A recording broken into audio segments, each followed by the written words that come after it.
So if you're anything like me, you've always got multiple documents on the go at work, and it can be a bit hard to keep on top of them and know where you've saved content. So in this video, I'm going to give you my top 6 tips for keeping on top of all your information.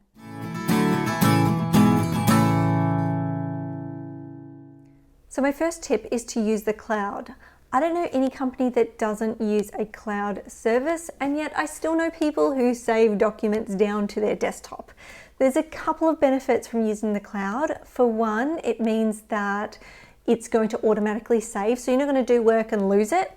And the other thing is it also makes that document easily accessible by others in your team and company. So there's always permissions that you can lock things down if you need to, but in general I find that it's more of a benefit to have your team be able to access documents. I think we've all known someone to go on holiday and then we need something that they've put together and we can't access it because they haven't actually saved it to the cloud or a directory in which we are able to access. The other really great thing about saving to the cloud leads me to my second tip, and that is always send out links to documents rather than the document themselves. So I think in the past we've all had that experience where we've had to send a document to get reviewed or feedback, etc. And you sent it to multiple people and then you've gotten back multiple pieces of review that don't align. You've also got to try and then update the original document yourself. It's quite time consuming and confusing.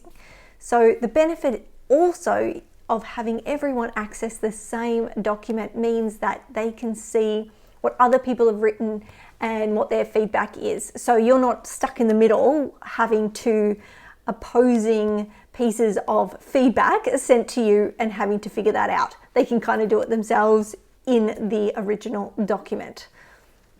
So this is just going to save you so much time, but it also means that your team and those that you send it to can make edits directly into that document themselves.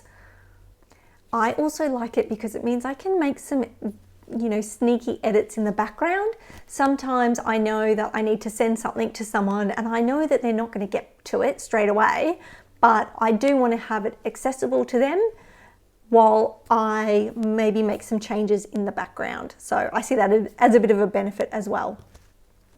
My third tip is to put time and thought into your file structure and your naming structure.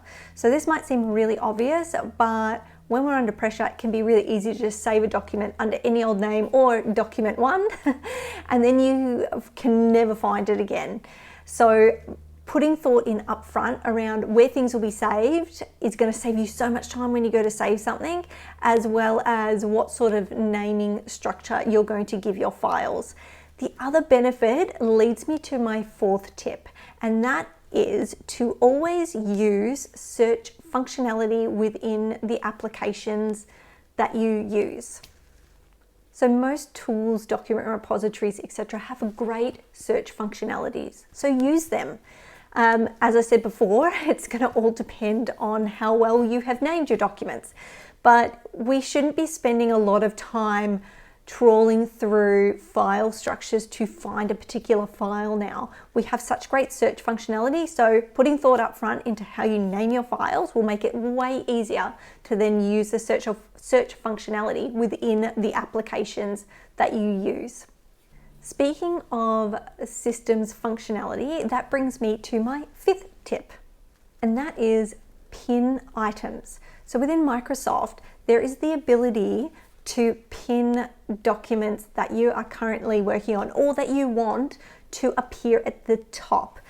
So programs typically sort from the most recently opened file, but if you pin an item, it will appear at the top. So if there's something that you've been working on or you're going to be working on for a while, or if you just need to access it quite often, it's really good to save that using the pin functionality. And most tools have that, but I know Microsoft definitely does.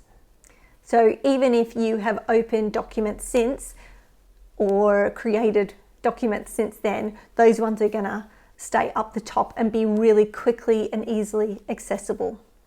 So I'm all for making content and documents easily accessible, and that's why I think the pinning option I just mentioned is probably the best tool to use. However, I know that there's probably some of you that are still going to want to save documents to your desktop. So my recommendation there is to actually save the shortcut to that document to your desktop. So you can just open up your computer and quickly click on a file, but you're not actually clicking on that file, you're clicking on the link to the file that is correctly saved in the right folder structure. This is going to make it so much easier for everyone, plus you get the benefit of working in the way that you want to. So just quickly, in a Mac, it's called an alias rather than a shortcut. So they're my top tips. If you have any great tips, let me know in the comments.